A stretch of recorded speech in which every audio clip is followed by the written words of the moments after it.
Welcome to the bold analysis, ladies and gentlemen. Today, the 21st day of February 2025, a sad day in the Republic of Kenya because we saw Wafula Chebukati family confirming that the former IEBC chair is dead.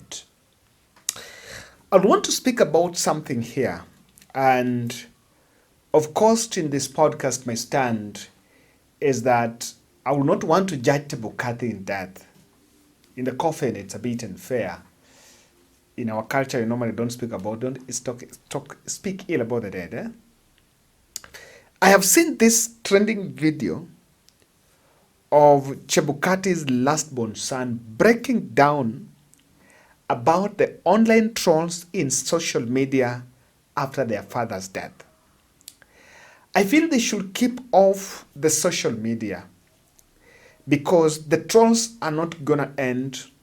Opinions are sharply divided among the people of Kenya.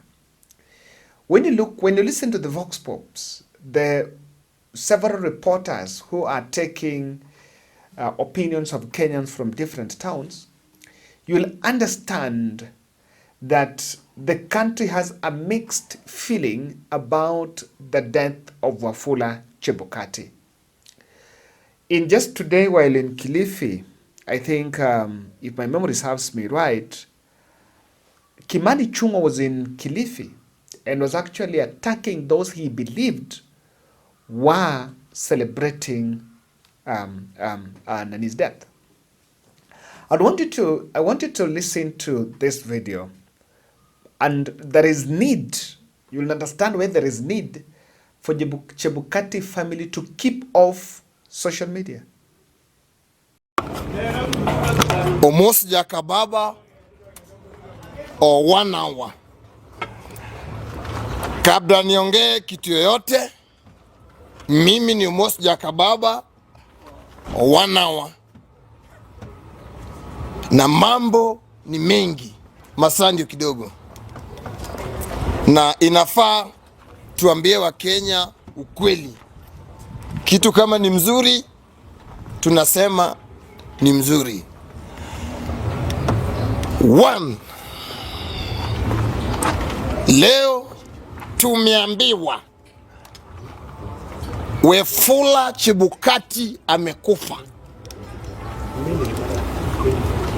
So sisi kama bunge la wananchi Kenya mzima, Afrika mzima, tunatoa rambirambi zetu kwa familia ya Wafula Chebukati, lakini ni kicheko lia, ama lia kicheko.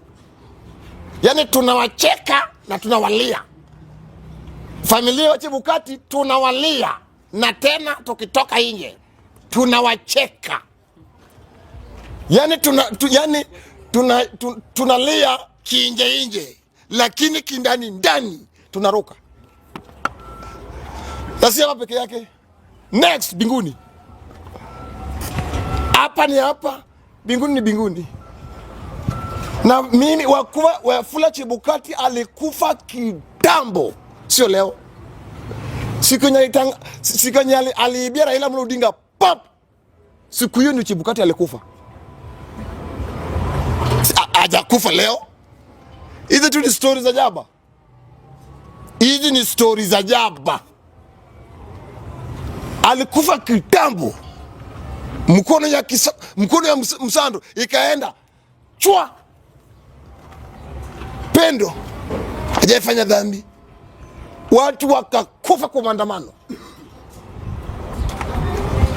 Tukaomba mwenye alifanya hii Mungu akuwa naye. Na hata mwenye nakuja nyuma ya Chebukati pia, wewe pia chunga. Angalia IEBC wote wasifanyika hapa Kenya. Mgani akonomal mwenye naweza drive na maisha yake ni mzuri hata moja. Ukiiba Raila ni kama we ni miti na mguu yako imekatwa, umehang, siku yenye ukauke ndio utakufa. So sisi kwa Wakenya tunaweza sema ni kilio na ni cheko kwetu, kilio cheko kwa familia ya Wafula Chebukati. Kaiba Raila. Wafula Chebukati. Baka juu. Raila anakungoja. Chebukati ya duniani ni hapa tu. Ati breaking news. Nini imefanyika? Na siku moja kama uko na credit kwa simu yako na umejua tu kitu imefanyika, kabla upige umosi wana masimu, jiulize, nataka kuambia umosi nini? Mwenye nilipigia kwanza kuambia umosi, uko wapi bwana, uko kwa nyumba, umesikia hiyo breaking news? Nini imefanyika? Ati Wafula Chebukati amekufa kumpafu wewe. And I believe that Chebukati family should keep off social media. Of course, at this time when people are undergoing through, when you're mourning your kin or your father, it is a bit difficult, really. But I want to say this. Those who are expressing divergent views, of course, about this thing, about this death, you realize that the hostility about Chebukati's death, the hostility has been so high. People really feel, people are showing their frustration about Chebukati. And the reason why I believe that families should just keep off social media is because as a chairman of the electoral body and presidential returning officer, he bears the responsibility. He's actually the custodian of any transition. There could be many other players that are involved in such a transition, and I want to be specific in 2022. Chebukati is part of the chain that ensured that we had Ruto as the president. There could be several other factors that played out.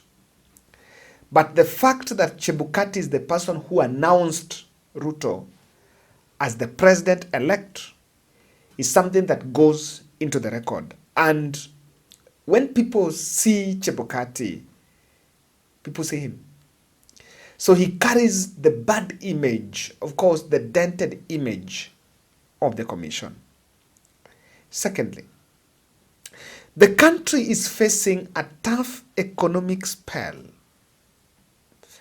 The country is regretting of voting President Ruto. The people who voted President Ruto are the ones that are wailing about the state of economy. But again, there is a clique of the population who never voted for Raila, who never voted for President Ruto. They voted for Raila Odinga. They might have voted for other candidates. But when the regime is in power, it serves all. So that those who think that their opinion, their choice was not reflected in the final results. And now that, and they believe, when I walked to the ballot box, I voted for someone else, but the commission gave me someone else as a president. The kind of frustration in the country and the anger directed towards the family of the former IEBC chair is actually an inherited anger from President Ruto. The people do not have a problem with Wafula Chebukati. He is no longer going to be a chairman. He is not with us anymore. And I said in my video that the focus should actually be on what did Chebukati get right, what did Chebukati get wrong, so that the country moves forward we must get it right. I believe we should not end up with another Chebukati, and I choose to differ with Murkomen. Murkomen said, we need to get another Chebukati. For my own reasons, I don't think we need to end up with another Chebukati. Another Chebukati policy. Of course, we cannot get another Chebukati, but another Chebukati policy like chairman. The country is facing a direct spell, a difficult spell, and partly wants to blame that for the transition, the team that were behind that transition.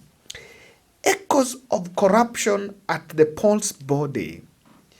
I believe and I really advise that the son and the family should keep off this debate. The debate of my father never took money, my father was never corrupt. I think this discussion, they should just keep it off. Because this is going to charge the masses. Remember, I analyzed 2022 general election, and I want us to be very, very pragmatic here. The commission at that time had three options. They were either taking the country to a rerun, the other going to give the country a winner, which is Ruto, or giving Raila as the winner. Those are the three options that were there. I want to believe that while people would celebrate the way Chebukati was brave, the confidence and all that, the stories about, I don't know, so-and-so came with money and wanted to bribe and this, you cannot dismiss the fact that there's some personal fortunes that comes with such positions. There's some decisions that are made. You don't make them because you are strong, because you're a man who has integrity. No. You make them because of the personal fortunes that comes with it. So I think that also, they should avoid that debate. And the electoral body will over time, having chosen, I want us to listen to a clip from, I got it from the surviving now IEBC chair Isaac Hassan. There's something he said the time Kina Chebukati were coming into office. He was looking at them and he was like, "Do you guys really know what you guys are getting into?" I watched that video. It's very interesting. Being in charge of that electoral body in this country where our democracy, I think our democracy is not too mature. We've had for centuries, the last centuries, 3 or 4 or 5 centuries that the country since independence, of when someone wins an election, he takes the whole thing. So the loser goes home with nothing. So our elections have been, there are a lot of vested interest in elections. There are a lot of foreign interest in our election. So that makes our election be a do or die. With that, you will never do an election and someone to win and the loser to appreciate and congratulate the winner. We are not yet there. It is the nature of our politics. Chebukati life was in public. He was in public service. So it's difficult to avoid the public scrutiny, even at the time he has gone to the 3rd floor. I have seen Sifuna, amongst the ODM leadership, only Sifuna sent his condolence messages. Raila Odinga, Martha Karua, ODM rank and file have kept silent over Chebukati's death. And I know for better part, Chebukati passed on in the morning. Yes, someone will say Raila is not in the country, but Raila can. Of course, this information is there, and it doesn't take his presence here to react. The ODM team are uncomfortable. And this one you have to excuse Raila. Yes, Raila was a presidential candidate in 2017, the rerun, 2022. And if he believes that Chebukati robbed him of his victory, then really, you cannot blame him. But there is something that has happened. The fact that now Raila seemed to be, hostile, seemed to be keeping off and uncomfortable with, of course, sending his condolence message. And I don't think it's even necessary, because what does it change anyway? Things are going to be a bit more thick even before that burial, of course after Chebukati's death.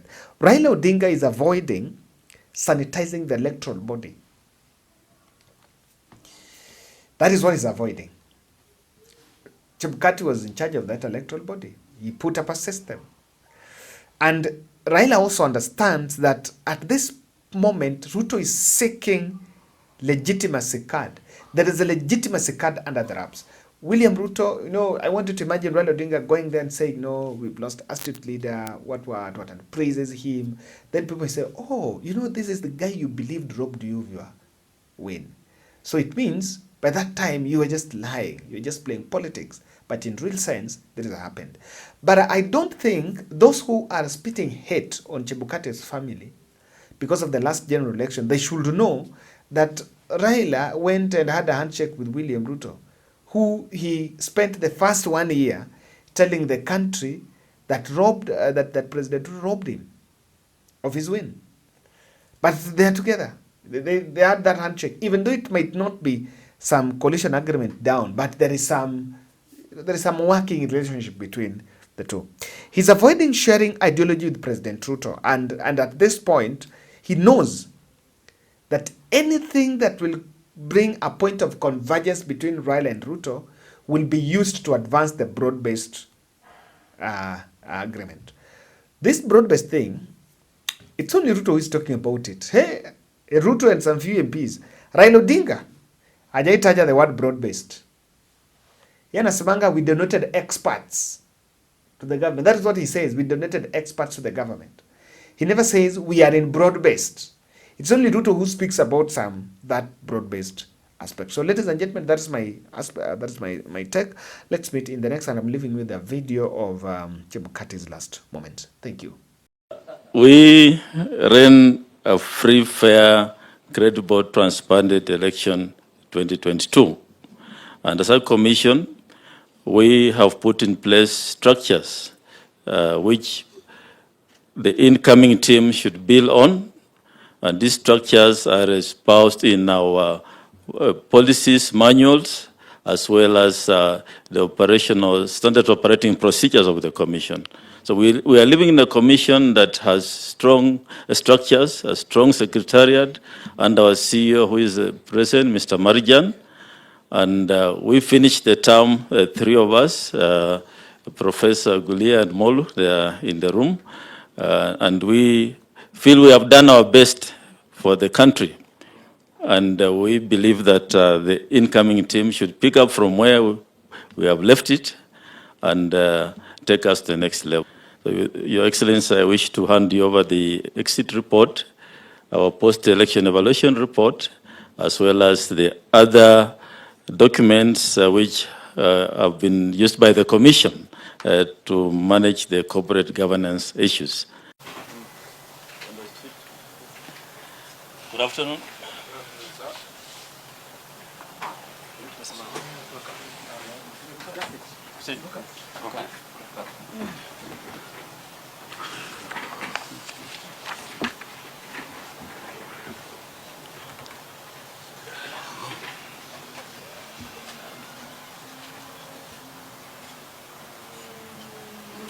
Yeah, this is a statement from the Commission as regards the verdict of the Supreme Court today on the presidential election petitions.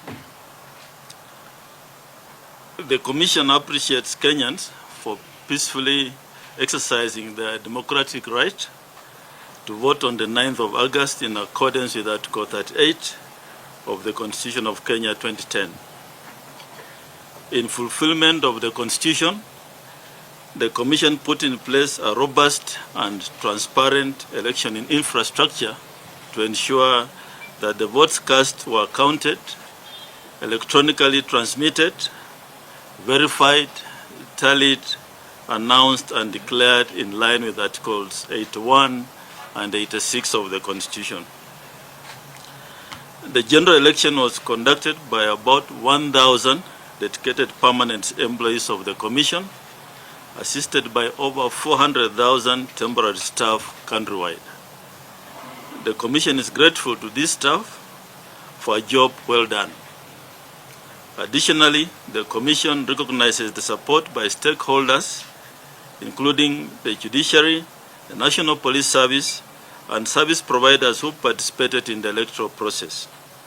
The Commission gives special recognition to development partners who provided support that bridged financial gaps in the Commission's budget. In the course of discharging our constitutional duty, the Commission and its staff endured harassment, intimidation, abduction, arrests, and some lost their lives.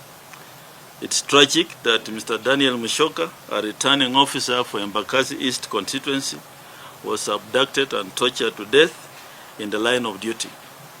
In addition, Mr. Geoffrey Kitobu, a returning officer for Kishugu constituency, died in what could be election-related stress upon completion of elections in his constituency. In this general election, the abuse of IEBC staff reached an unimaginable scale. Apart from the 2 deaths, the Commission and staff suffered other atrocities, including, but not limited to, assault and injury of the chairman, Commissioners Professor Abdi Gulier and Boya Molu, and the Commission Secretary and Chief Executive Officer Mr. Marijan Hussein at the National Tallying Center during the declaration of results. Unwarranted arrest of a voter education coordinator by anti-terrorist police unit on the floor of the National Tallying Center, who was detained for 3 days. Abduction, torturing, and holding incommunicado